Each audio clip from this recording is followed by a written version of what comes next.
File, and my pleasure to welcome you to this edition of the program. Now, back in April, the Nigerian Hydrological Services Agency presented flood prediction for 2019. This served as early warning to people living in communities located in floodplains, especially the coastal dwellers. The flood prediction also served as a wake-up call for key players to stimulate necessary actions to mitigate the adverse effects of floods to lives and property. What is, however, worrisome to environmental experts is the unpredictable nature of urban flooding, usually caused by sudden and heavy rainfall, too much to permeate into the ground, which eventually finds escape route.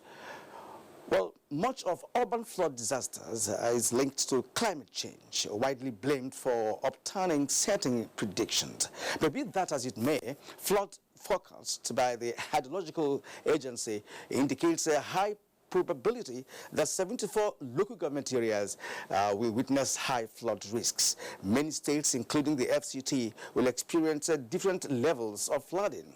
The high probable and vulnerable states are Osun, Oyo, Lagos, Benue, Plateau, Abia, Edo, Delta, Anambra, and Cross River states. So others may also join.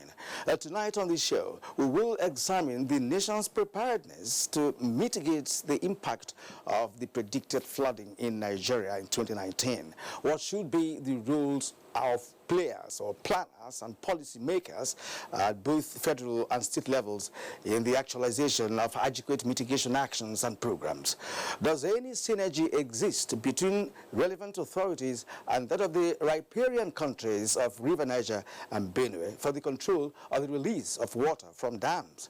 These are some of the issues yearning for analysis. My name is Kiren Umayo, and I thank you for tuning in to this edition of the program. For us now, the news is next.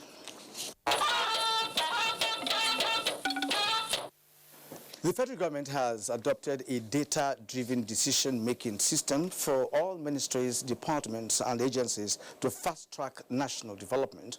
Head of the Civil Service of the Federation, Winifred Oyo Ita, said this at a 5-day training program for civil servants in Abuja.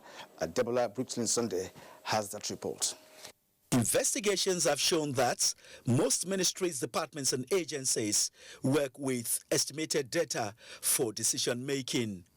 This challenge is what the 5-day training program on survey design, data investigation, and reporting for civil servants seeks to address. Hello. Participants were taken through the modern way of collection, analyzing, interpretation, and application of data. Analysis of data. Permanent Secretary, Service Policies and Strategies Office said the era of relying on hearsay over government's policies without any statistical backup is over, and civil servants through data-driven method will lead the way. Addressing the trainees, Mrs. Oyoite said federal government has procured specialized softwares for the implementation of the policy to enable post-training learning. If we do not train ourselves to be technologically capable of meeting up the demands that we face every day, then even the socio-economic development of Nigeria will be at risk. I believe with all certainty that they will be able to contribute immensely to the development of the Federal Civil Service. We can now give interpretations, analyze our data, and give reports. 78 civil servants participated in the pilot program. Adebola Brooklyn Sunday, NTA News. The successful election of the president of the 74th United Nations General Assembly, UNGA, for Professor Tijani Muhammad Bande, did not come on a silver platter. In this special report, Joy Osiago examines the power of engagement and partnerships adopted by the Nigerian team as game-changing strategies for the African presidency of the 74th UNGA. Meet Professor Tijani Muhammad Bande, Nigeria's permanent representative to the United Nations, and his deputy, Ambassador Samson Itegbuje. They worked together as a team at the United Nations to establish and nurture long-term partnerships to drive Nigeria's agenda while advocating and implementing reforms that support the United Nations' diverse and challenging priorities. They used the same template in the build-up to Professor Bande's election as the president of the 74th session of the United Nations General Assembly. Delegations were on board because they see reflected in our vision statement things that resonate with them in terms of importance and urgency. Over the last few years, we have worked with literally all delegations to solve this or that problem. There were some few countries that were to run with us. So due to diplomatic shuttles both from here and headquarters and the presidency, they stepped down. And when we started this journey, what we did was to run from every level to buy into our candidacy. Professor Bande is loved by his colleagues. Why is it so? Because he's a very humble man. And more importantly, Professor Bande has the support of Mr. President, His Excellency President Muhammadu Buhari. In an evolving global environment, what is required for success is positive engagement and partnerships. The President of the General Assembly has only 1 year to galvanize support at the highest level on some matters that are crucial. Right now, we have countries who have pledged to give us personnel. Some have pledged to give us money to run the office of the President of the General Assembly. Well, September is just around the corner. The world is eager to see the value the African and Nigerian presidency will add to this multilateral organization. From the United Nations headquarters in New York, Joy Usiago, NTA News. Thank you, Joe. Certainly, values will be added. Now, moving on, the chairman, Nigeria Railway Corporation Board, Alhaji Ibrahim Al-Hassan, has assured Nigerians of the completion of the 158-kilometer Lagos-Ibadan rail line project. He disclosed this after a train ride from Lagos to Ibadan in company of board members and management of the Nigeria Railway Corporation. Tunde Saiki was there for NTA News.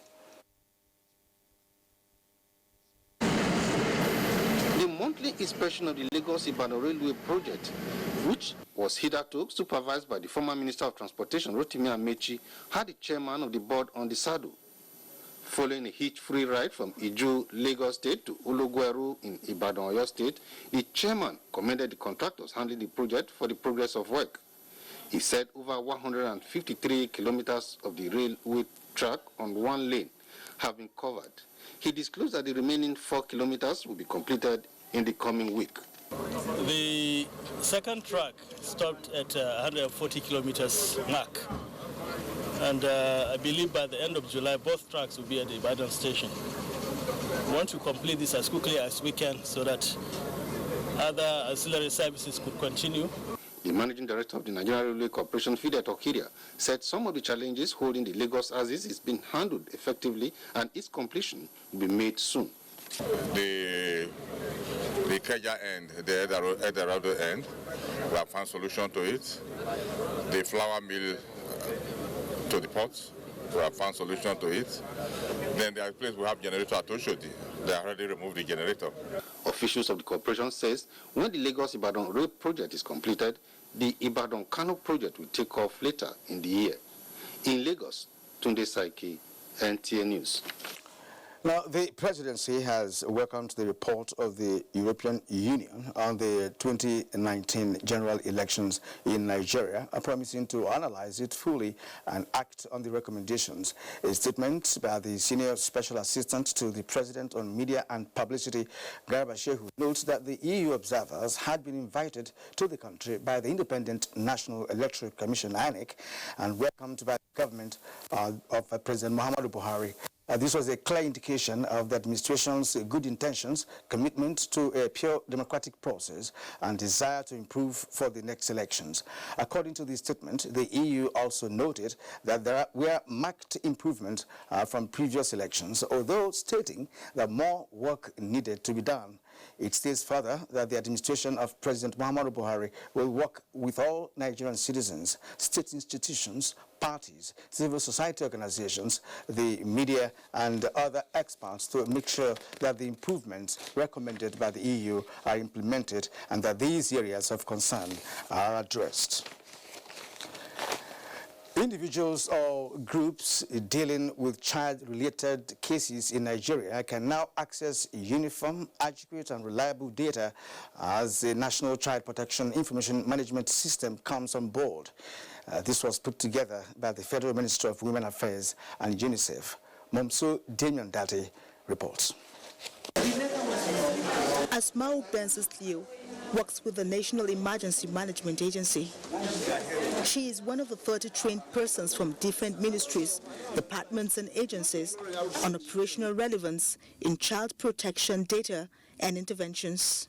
Children in emergency situations suffer a lot from abuse, neglect, and exploitation. So it is important for my agency to participate so that in terms of our intervention, planning, and strategies, we'll be able to put this knowledge we've gained into good use. Asmau and other trainees, as well as other key parties, are at this launch of the National Child Protection Information Management System, designed to strengthen interagency approach to child protection case management in Nigeria. We work electronically. This particular software will enable us to establish and maintain linkages with other levels of operation, with other stakeholders like the states from the federal government. And it enables all of the data to come together, both at a state level, but also at a federal level, to be collated, analyzed, and to inform strategies in order to help prevent and respond to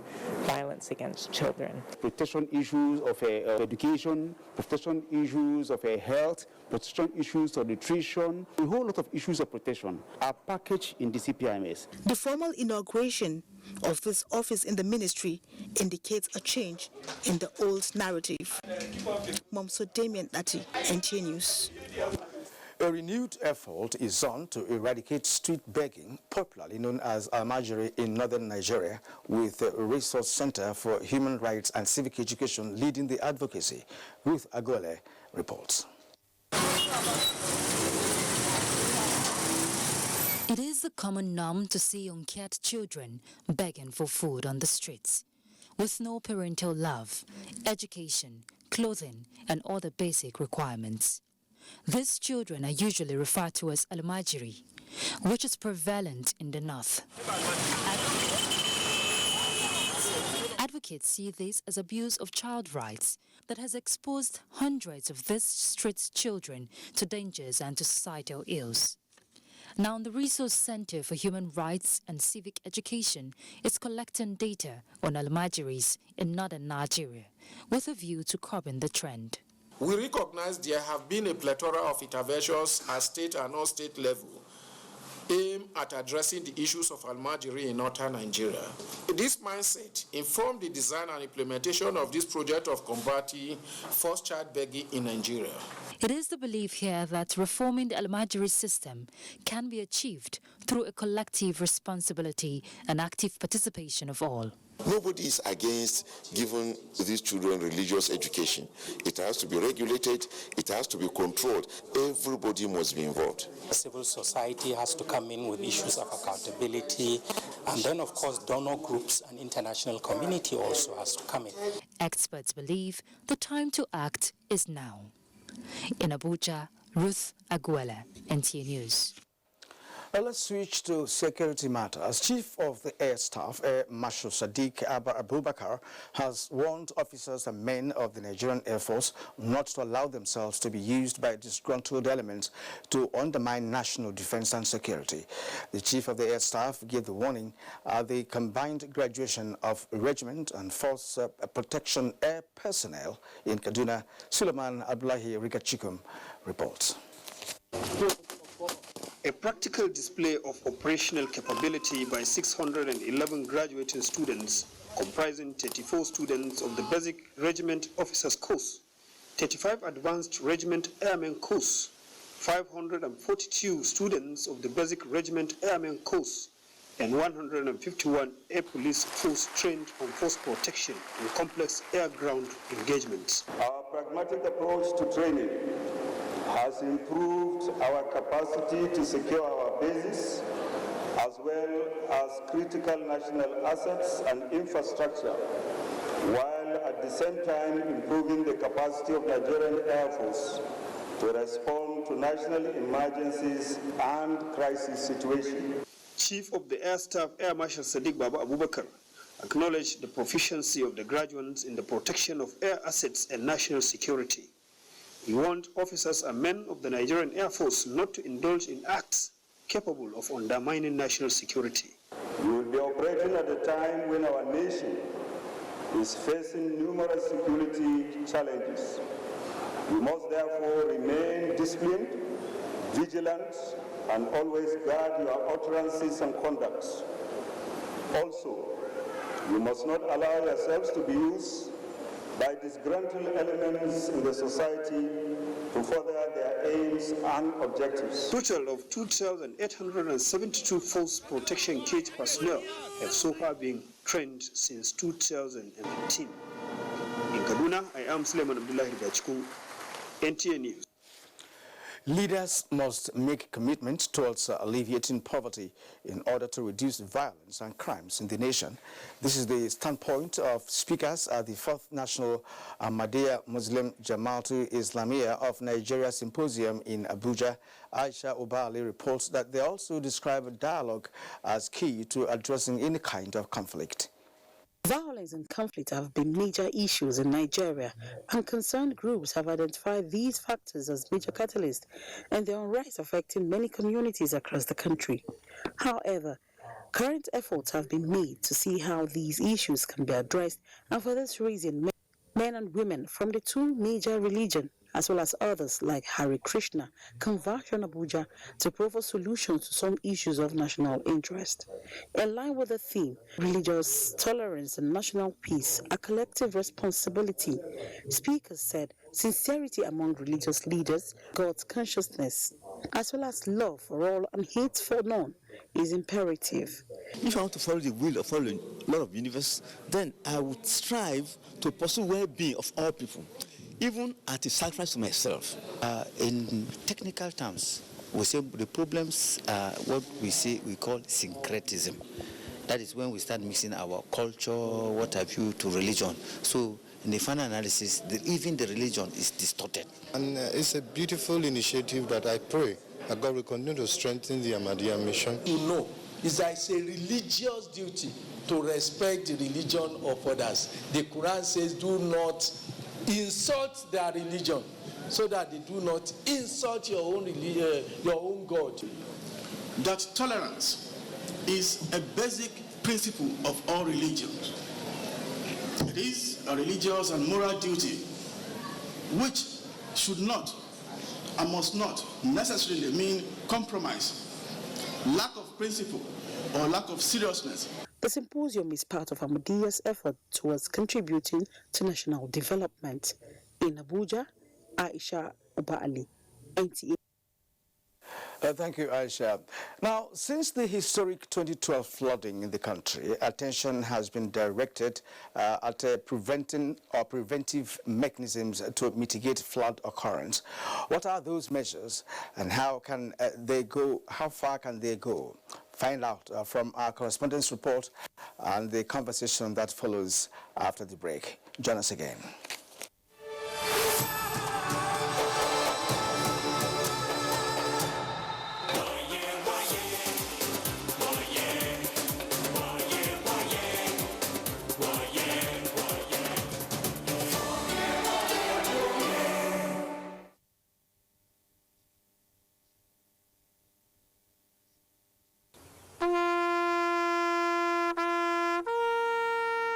They are there at the crack of dawn.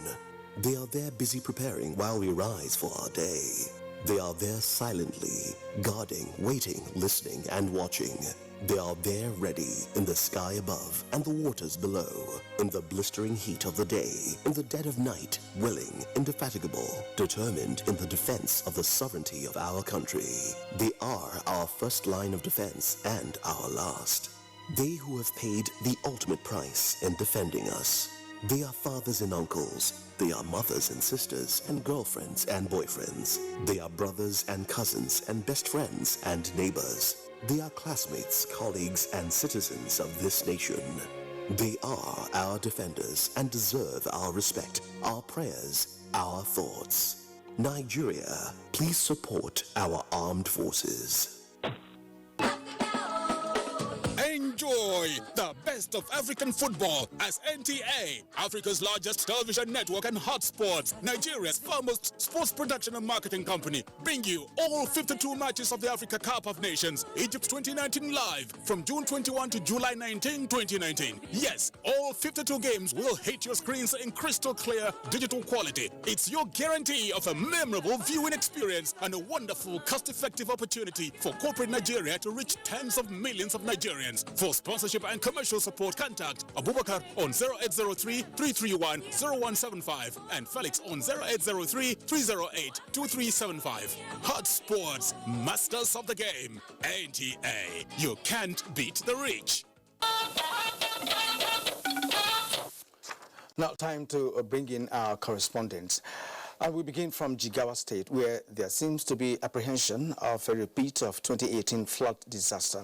Abdullahi Garba Binikutu reports that the concern is coming from both victims of last year's incident and environment experts. Abdullahi gives us an insight into why the concern. People of Jigawa State, especially in 19 out of the 27 local government areas, will not forget in a hurry the devastating effect of flood waters in both farmlands and residential areas that destroyed more than 90,000 hectares of cultivable land. But the question in the minds of many is what are the measures introduced by those affected communities and government to prevent similar disaster? This prompted NTA's weekend file crew to our local government, an area worst hit by the natural calamity last year. Although there are conscious efforts by government to rebuild some of the wash-away embankments that would prevent overflowing of the rivers, there are, however, complaints over attitude of some farmers who break these embankments for irrigation purposes. Farmers are also expressing fear over a possible repeat of the flood in the farmlands if permanent solution is not found from the overflowing rivers. Let us put hands together. Before they do anything, let them come and invite us.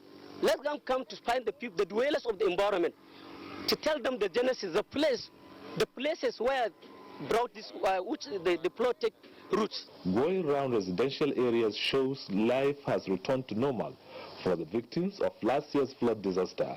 They, however, move again to same waterways to rebuild their houses. So what we do, we wrote a letter to the relevant agencies to go and see for themselves to make an embankment along the river so that this year the water does not flood again.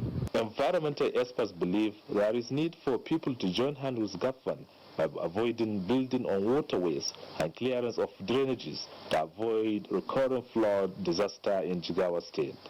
From Dutse, Abdullahi Garba Kudu, NTA News. And as the saying goes, if wishes were horses, everyone would ride.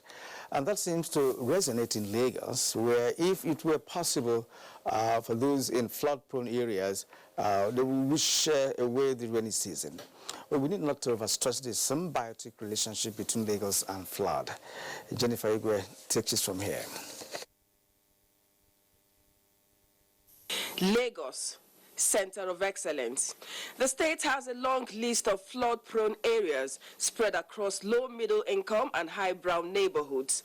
They include Surulere, Bariga, Iwaya, Ajegule, Oshodi, Ayobo, and many others on the mainland. And on the island, high-brow Ikoyi, Lekki, Aja, and Victoria Island. So when it comes to challenges of flooding in Lagos, the rich also cry. When you have sand field everywhere, when you have paved everywhere so that the natural soil and the trees that soak up water have been cut. So what happens then is the water runs up very fast and causes floods. Although the state government is making efforts to clear drainage channels, they always end up clogged almost soon after they are excavated. Olaogun Street in Itire Ikate local government development area in Lagos State is a classic example. Now for people in this area, when it rains, they go to bed with one eye open. It won't get worse about 30 years ago. But when government give us this canal during the time of Governor Raji Fashola, because that is the year they constructed this canal, so we feel relief more.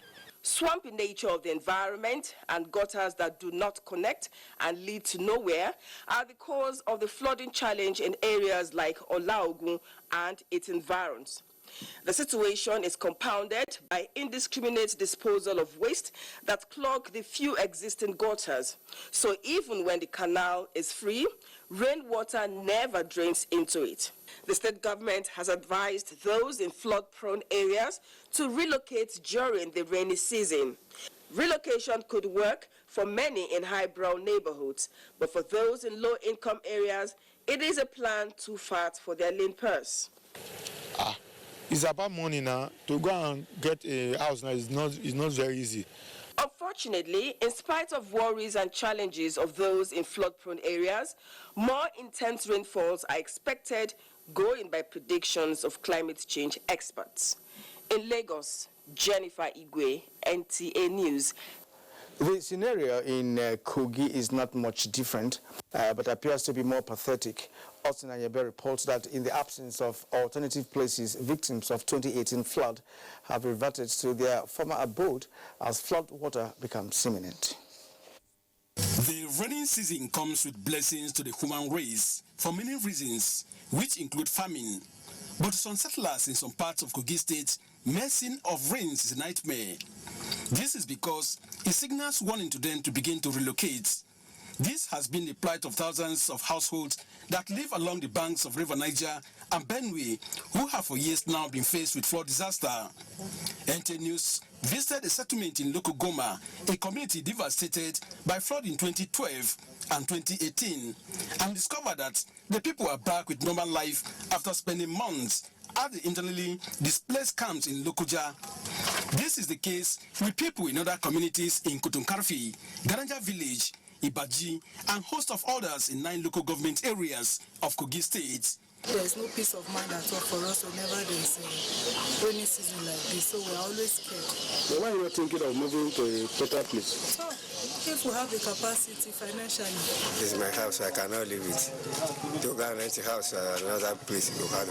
Pressing to find out what authorities saddled with prevention and management of disasters are doing to avert recurrence of the flood in 2019. By NIMED prediction this year, ordinarily flood shouldn't happen in Kogi State. However, it is just a prediction, and so there can be deviation. We'll go around, we sensitize them and let them move where there are areas where they can move to, and those who have been given allocation in the flood estate, they should go and maintain those allocations and leave those areas permanently so that the government can make proper arrangements. For now, all that is being done is to sensitize the people by asking them to move to safer areas instead of waiting for disaster to occur. In Lokoja, I'm Austin Anyebe, NT News. And in Delta State, there seems to be the proverbial light at the end of the tunnel. Only this time, the storm drain project being executed by the state government is expected to sustain respite from perennial flood. Thelma Eliago tells us more.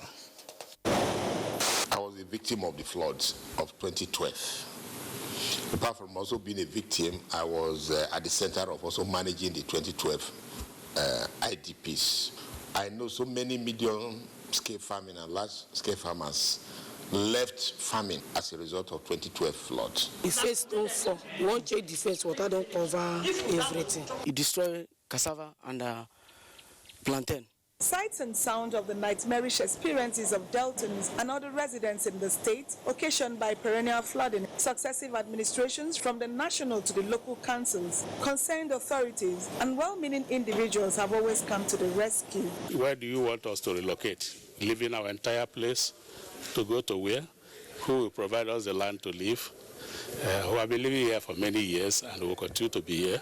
These harrowing experiences are about to be committed to the dustbin of history by the Okowa-led administration, which took the bold step in 2017 to decisively deal with the challenge. I think that with the completion of all this, it will reduce markedly the water overflow or the flooding that we're having in Asaba, but there is still a lot more to be done. Increased sensitization of the residents to contribute less to the menace is on and is expected to continue. We have jingles for early warnings. Make sure the moment you see that the water level is going up, start getting your things ready. Some residents have started testifying to the effectiveness of the storm drain. If it was not for that thing they are doing now, I think we would have had an area occurrence. Before, when it rained in Asaba, you can't step out. The storm drain is expected to be completed in December. In Asaba, Thelma Elliot, NTA News. All right, you're watching Weekend File on the network service of the NTA. Our guest tonight on the program is Clement Onyaso, Director General of the Nigeria Hydrological Services Agency. Will be speaking to us in a very short while on issues at stake. That will be very soon. Stay with us. These days, people get their news and information from more media sources than ever before. Some of the news and information given are fake, unverified, doctored, and manufactured to create confusion, stir disaffection, and cause disunity.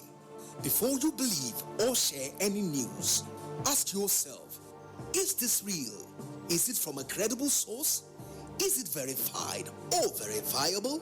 Fake news is dangerous. Whether you do it for fun or for political gains, real people can get hurt. Fake news, don't create it, don't spread it. This is a public service announcement from NTA. One football confederation, 24 teams, 6 stadiums, 4 cities, 504 African stars, 1 trophy. The Africa Cup of Nations Egypt 2019 comes alive from June 21 with the showpiece final on July 19, 2019. Watch the 52 matches of the tournament live on Africa's biggest and largest television network, NTA, in partnership with Hot Sports. Be part of the biggest soccer fiesta in the African continent as the Super Eagles go on a bold mission to clinch the prestigious title for the 4th time, to the excitement of millions of fans across the length and breadth of Nigeria. Nigeria's premier sports production and marketing group, Hot Sports, partners with the biggest, the largest, and the #1 television network in Africa, the NTA, to give Nigerians a memorable viewing experience. Boost fan support for the Super Eagles to glory in Egypt. For inquiries, please contact Abubakar on 0803-331-0175 and Felix on 0803-308-2375. NTA, you can't beat the rich. You can follow us on all our social media platforms: Facebook at NTA Network News, Instagram at NTA Network, Twitter at NTA News Now, YouTube at NTA News Online, or visit www.nta.ng. For live streaming, visit www.nta.ng/live. Now, you can stay updated on the go, be it on your TV, iPhone, laptop, or iPad, or download the NTA mobile application from your Play Store or App Store. NTA, you can't beat the rich. Now, joining me now in the studio is the Director General of the Nigeria Hydrological Services Agency, Engineer Clement Onyaso. It's good to have you on Weekend File. Thank you, Kirian. Yeah, let's begin by taking you back to the prediction of in April, which your agency, presented to Nigeria. May we have highlights of some of those predictions and how that has affected any part of Nigeria? We're just in the middle of the year, and the rain has just set in. Okay, thank you, Kirian. The Nigeria Hydrological Service Agency made public the 2019 annual flood outlook on the 30th of April 2019. From our prediction, there are 74 local government areas in Nigeria that are highly probable in terms of flooding this year. And this is spread across about 30 states. Then about 279 local government areas less probable. Then the remaining local government areas is likely can be neither here or there. So 74 local government areas across 30 states, highly probable in terms of flooding. Then 279, quite probable also. So this is the highlight of our prediction for 2019. And then in terms of area spread, area coverage, 2019 is expected to be less than that of 2018. All right, in 2012, we had what could be described as a wild and a devastating flood, in the history of this country. And between that and now, we've also had flood disasters, but none has been up to that magnitude. Now, from your prediction, one would have loved to ask you to let us know factors that actually aggravate the occurrence of flood. You see, the 2012 flood incident, took Nigerians unawares. I think we classify it as about a 100-year return interval. So it has not happened in a very long while. So we are taken unawares. Then from 2013, our agency commenced preparing the prediction to inform the country what to expect each year. So the one that took place this year is the 7th edition. So we believe to a large extent that the awareness being created since 2013 to date has gone a long way to reduce the impact, because some proactive measures have been taken by various state governments, and some stakeholders have been taking some steps. Because when we do the prediction, we try to downscale it to some communities or zones in the country to really bring it closer home, using their local dialects to inform them. And then some states have been taking some actions that, to some extent, has reduced the impact of the flood, so that we have not had it yet at that 2012. Okay, let's talk about the accuracy of this prediction, because in one of the reports we just showed, one lady was just saying, well, it's just prediction, that it may not happen. And also, there's a traditional ruler who particularly said that when you say that we should move, say, move to where? And so what is the accuracy of this prediction? Are people really sure that the areas that you have predicted will really have the cost to have a plan B? Okay, as an agency, we are not particularly concerned with the accuracy. In other words, when we say there will be flood in Okogoma and Abuja, and it happens, we are not quite happy that it should be so. We expect that when we say it, people should take measures to ensure that it doesn't happen. So when we talk about the degree of accuracy, in 2013, we achieved about 70% accuracy, in the sense that the area that we said that flood will occur, it occurred like that. But with the passage of time, people began to take precautionary measures, cleaning the drainages, removing structure within the flood plains, and not building within natural flood plains. So such helped to an extent to reduce total accuracy I'm talking about, because the prediction is scientifically based. The agency measures most of the rivers in Nigeria. We have about 100 rivers in Nigeria. So the agency has equipment in all of this. We take daily data about the discharge, the rate of flow, and the stage, the fluctuations. Daily we take it. So based on that, these rivers we measure, we are able to come up to tell you this is what will happen, especially when now the rainfall period starts in Nigeria. So now the issue of relocation is quite a pity. Like we tell people relocate, and we will ask as an agency to where. It requires the state governments taking some proactive measures, like a state government mentioned some years back of having what they call a wet housing and dry housing program. It said that they build some structures upland, so that during the rainy season, mainly July, August, September of each year, people are moved to those locations to go and stay. Then during the dry period, they can return to the place they do their economic activities within the river banks. But if you refuse to move, something will move you. But you have to live to be able to know that maybe you say, I have been living here for decades or for centuries. Some will say, this is where my forefathers were buried. It will be quite disastrous. Your children will not even know where you are buried when the flood carries you away. So the best that could be done is to move, go to safe lands, especially during these few months of about 4 months in a year. So whether the prediction is accurate or not, you should plan ahead if you live on floodplains. Okay, now there is this insinuation that other agencies of government, who should actually work with your own agency, are rather reactive than being proactive, because I want to believe that the hydrological agency alone cannot really help matters when it comes to mitigation, when it comes to preventive measures, or when it comes to actual flooding, where the other agencies are required to, of course, assist the victims. So in this connection, is there any synergy between your agency and other agencies of government who are directly or indirectly concerned about flooding in Nigeria? Well, I would not completely agree with you in terms of other agencies being reactive. Earlier in the year, precisely January 24th, the Nigerian Meteorological Agency, NIMET, went on air to inform Nigerians about rainfall pattern for the year. The onset date per city, when will the rainfall start in so city, the date of cessation.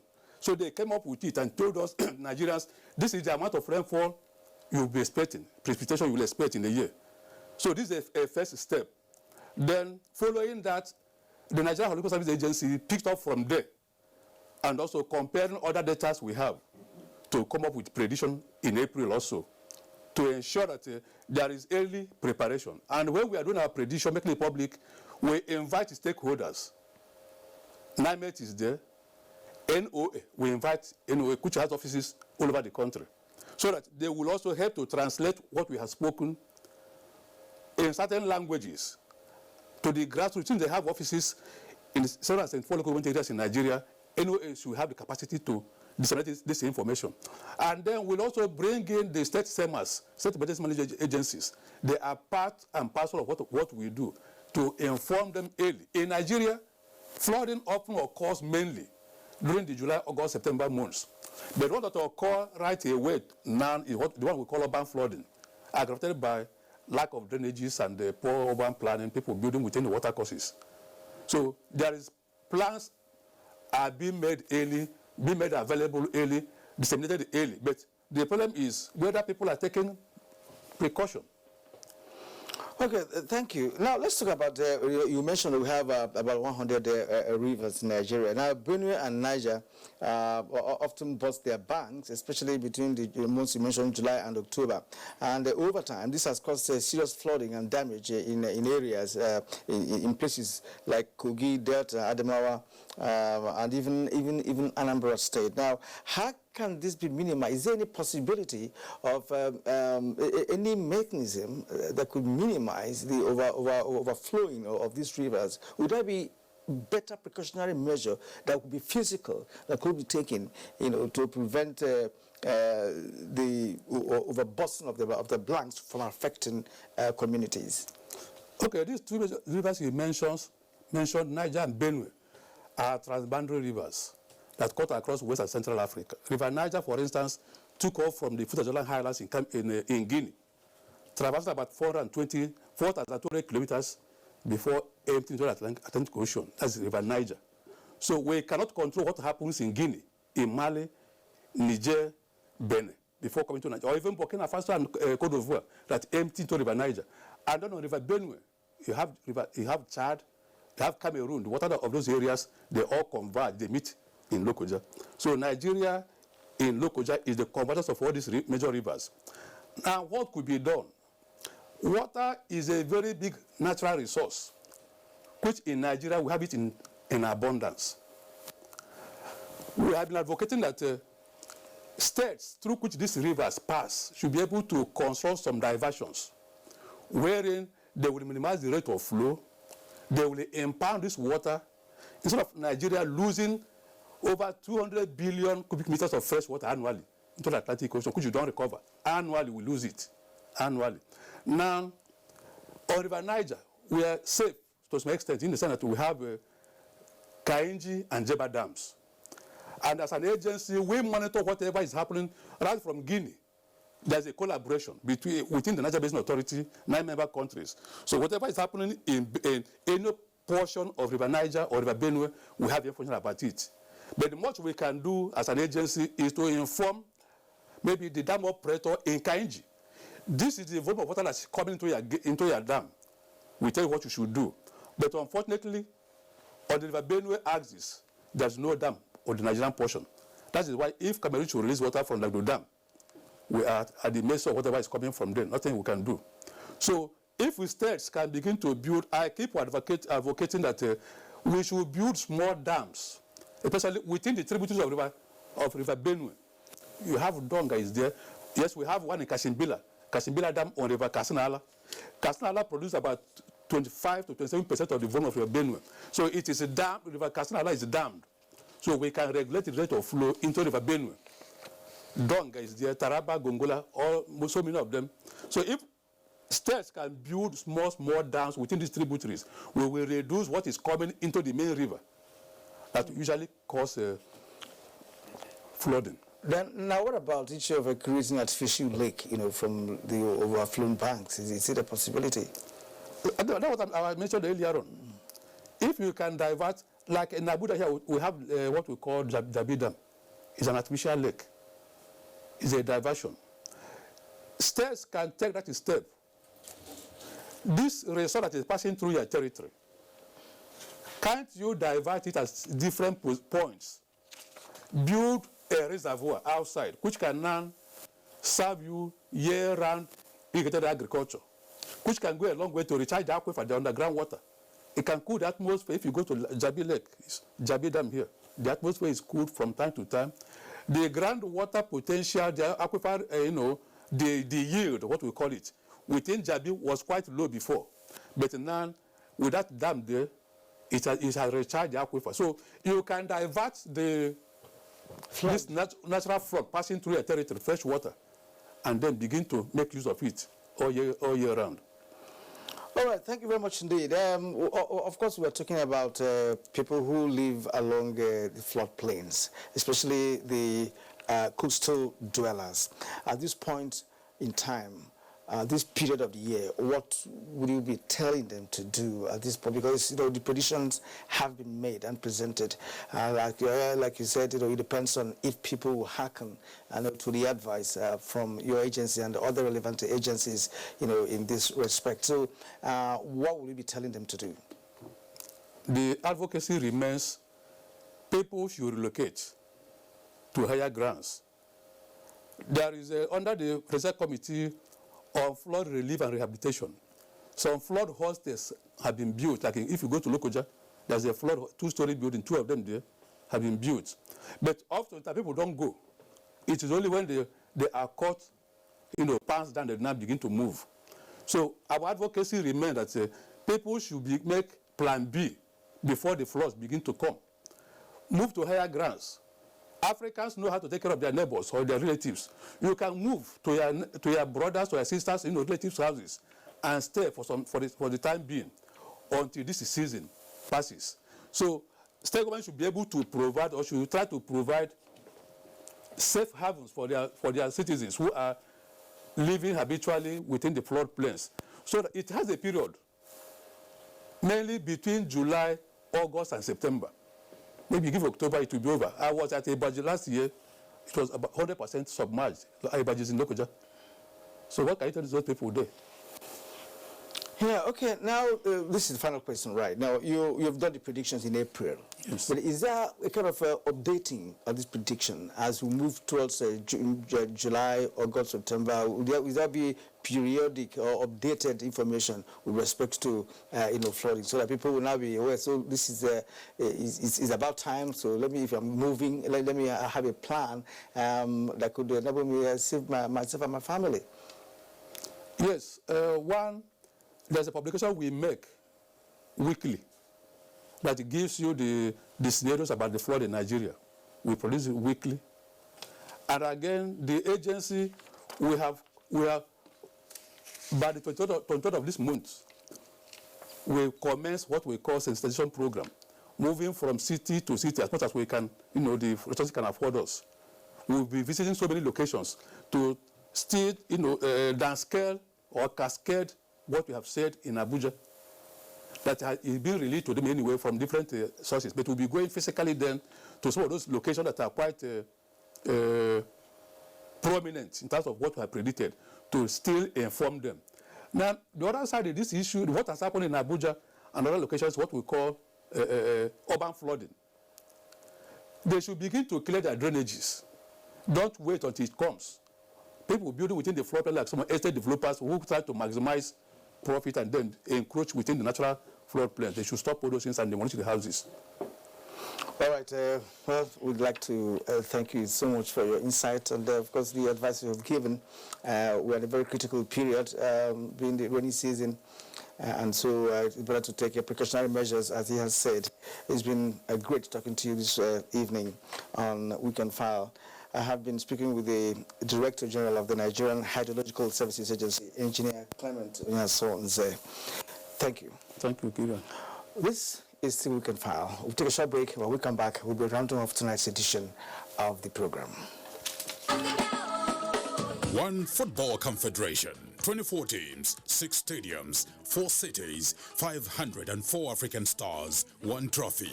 The Africa Cup of Nations Egypt 2019 comes alive from June 21 with the showpiece final on July 19, 2019. Watch the 52 matches of the tournament live on Africa's biggest and largest television network, NTA, in partnership with Hotsports. Be part of the biggest soccer fiesta in the African continent as the Super Eagles go on a bold mission to clinch the prestigious title for the 4th time, to the excitement of millions of fans across the length and breadth of Nigeria. For inquiries, please contact Abubakar on 0803-331-0175 and Felix on 0803-308-2375. NTA, you can't beat the rich. They are there at the crack of dawn. They are there busy preparing while we rise for our day. They are there silently, guarding, waiting, listening, and watching. They are there ready in the sky above and the waters below, in the blistering heat of the day, in the dead of night, willing, indefatigable, determined in the defense of the sovereignty of our country. They are our first line of defense and our last. They who have paid the ultimate price in defending us. They are fathers and uncles. They are mothers and sisters and girlfriends and boyfriends. They are brothers and cousins and best friends and neighbors. They are classmates, colleagues, and citizens of this nation. They are our defenders and deserve our respect, our prayers, our thoughts. Nigeria, please support our armed forces. And to sports matters now, we are going to be bringing you the Armed Forces Marathon, where the Nigerian